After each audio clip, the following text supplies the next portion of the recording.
hajatannya pakai gang-gang sempit, kadang jalan ditutup. Nah itu pemerintah perlu memfasilitasi dengan gedung yang serbaguna, yang murah. Saya nyebutnya adalah Balai Kebudayaan Depok gitu. Ada apa, Balai Kesenian Betawi ya. Nah ini bisa dilakukan sehingga nanti terintegrasi, warga itu merasa kebutuhannya terpenuhi, masyarakat menengah ke bawah bisa menikmati liburan dengan baik dalam fasilitas-fasilitas yang free. Terus kemudian berikutnya adalah Bang Junet emang ada salin nih. Palang pintunya dari besi apa dari gemok? Dari Banjaringan 0, Sun makan 200, sun kaki 1 juta. udah lumbing dari Tangerang ke Dipin Mata cari menantu, pasang naik angkot 41 Cibinong Gandaria. Angkotnya udah disita leasing ya. Ngomong pakai mie, pakai mie dulu. Boleh bang. Jadi bagaimana? Hadapi dulu bang jagonya atu-atu. Aman. Tadi kata abang syaratnya kudu bisa mencah. Lu udah dapat 2 kali sama dari gue. Iya, benar. Waktu di sana sekali lu dapat gue. Iya, bapak ingat saya. Cuman jangan bikin malu kamu. Celananya Bang Rapli mencah bukan sembarang mencah, dia mencah untuk menghibur. sanca bukan sembarang dikubur. Jangan bang, anaknya baru banget. Kandang kambing, hidup bahagia meskipun tak ada yang mendampingi. Ya kan? Kalau tidak membahagiakan diri sendiri, siapa yang akan membahagiakan aku? Kasihan deh gue. Nggak ada. Habis itu jalan. Pemimpin kota beda sama pemimpin desa. Bener nggak? Kota, iya nggak serumit desa. Desa jaraknya lagi ditata lingkungannya. Terus apa lagi diperhatiin? RT RW-nya kasihan, honornya tingkatin. Kenapa dia paling stres? Jadi RT di kota itu yang ngomonginnya tiap hari. Kemudian apa lagi? Layanan kematiannya, mobil jenazah harus ada di setiap kelurahan. Mobil. Ini dari mana? Dari wajahnya kelihatan. Kelihatan apa Bapak Ayah? Ini oncom busuk. Oncom busuk. Di mana enaknya? Lubangnya jari, dari mana lubang kamu? Gampang kalau liatin lubang saya mah Bapak Ayah.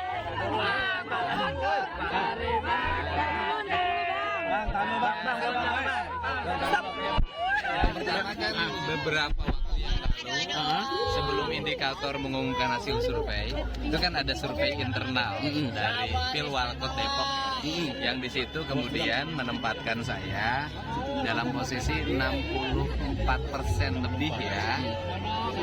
Banyak orang yang mencibir dan menganggap bahwa itu tidak mungkin.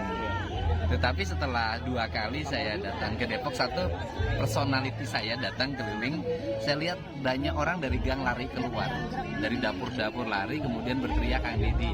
Dari situ saya mulai memang publik di sini mengenal saya dengan baik. Kemudian kedatangan saya kemari bisa dilihat penuh dengan tangisan, kerinduan seperti seorang anak yang merindukan ayahnya. Artinya bahwa ada aspek psikologi personal yang dialami warga Depok, yaitu merindukan seorang bapak, merindukan seorang babe ya. Nah, dari situ menunjukkan bahwa saya relatif diterima. Jadi kalau ada angka 64% saya logis ya. Kalau melihat hari ini gimana orang seperti ini kan gitu. Kalau ngeliat ada di Depok sendiri apa sih yang perlu dibenahi? Yang pertama adalah kebersihan ya. Saya sudah sampaikan bahwa sampah itu problem, sehingga pembangunan pembangkit listrik tenaga sampah adalah sebuah kemestian yang harus dilakukan oleh Pemprov dan Pemkot bersama-sama. Tentunya dengan pemerintah pusat ya, melalui Kementerian Lingkungan Hidup. Terus kemudian yang kedua adalah tadi loh, bahwa terjadi lonjakan penduduk. Mungkin tadi salah satu sampel, kelahiran sangat banyak tidak terkendali, dan itu banyak menimpa warga yang berpenghasilan ekonomi rendah. Mereka sudah ekonominya rendah, pekerjaannya serabutan, anaknya banyak. Ini kan problem yang harus diselesaikan, dan itu perlu telaten. Perlu ketelatenannya adalah nanti provinsi, wali kota, sampai kelurahan, sampai RT RW harus bisa mendata penduduk.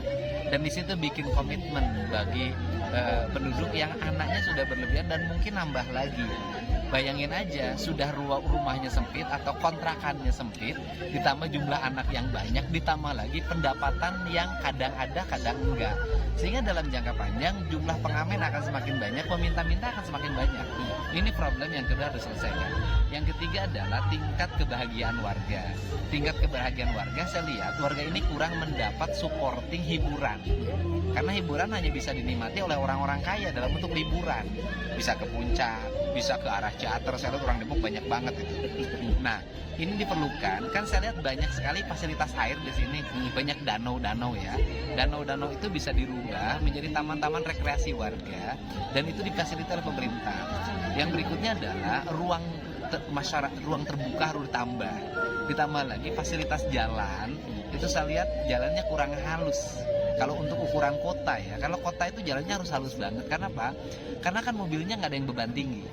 Beda kalau ke desa kan ada yang ngangkut padi, segala macam, ngangkut batu. Nah kalau di kota kan, di gang-gang kelurahan, jalannya ke kelurahan kan relatif jarang, mobilnya kecil-kecil dan mobilitasnya untuk bekerja, sehingga diperlukan tata infrastruktur yang baik. Kemudian sanitasi lingkungan, saluran-saluran termasuk pencegahan banjir ke depan itu harus menjadi perhatian utama ya, karena beda pendekatan kota dan desa. Dan kemudian berikutnya adalah ruang pertemuan warga. Jadi saya menggagas di Depok itu satu kelurahan harus ada satu gedung pertemuan yang di situ warga bisa berekspresi, berkesenian, karena di sini kan keseniannya masih kuat, terutama kesenian Betawi ya. Terus yang kedua, tempat interaksi pertemuan warga dalam bentuk warga sering hajatan. Hajatannya pakai gang-gang sempit, kadang jalan ditutup. Nah itu pemerintah perlu memfasilitasi dengan gedung yang serbaguna, yang murah. Saya nyebutnya adalah Balai Kebudayaan Depok gitu.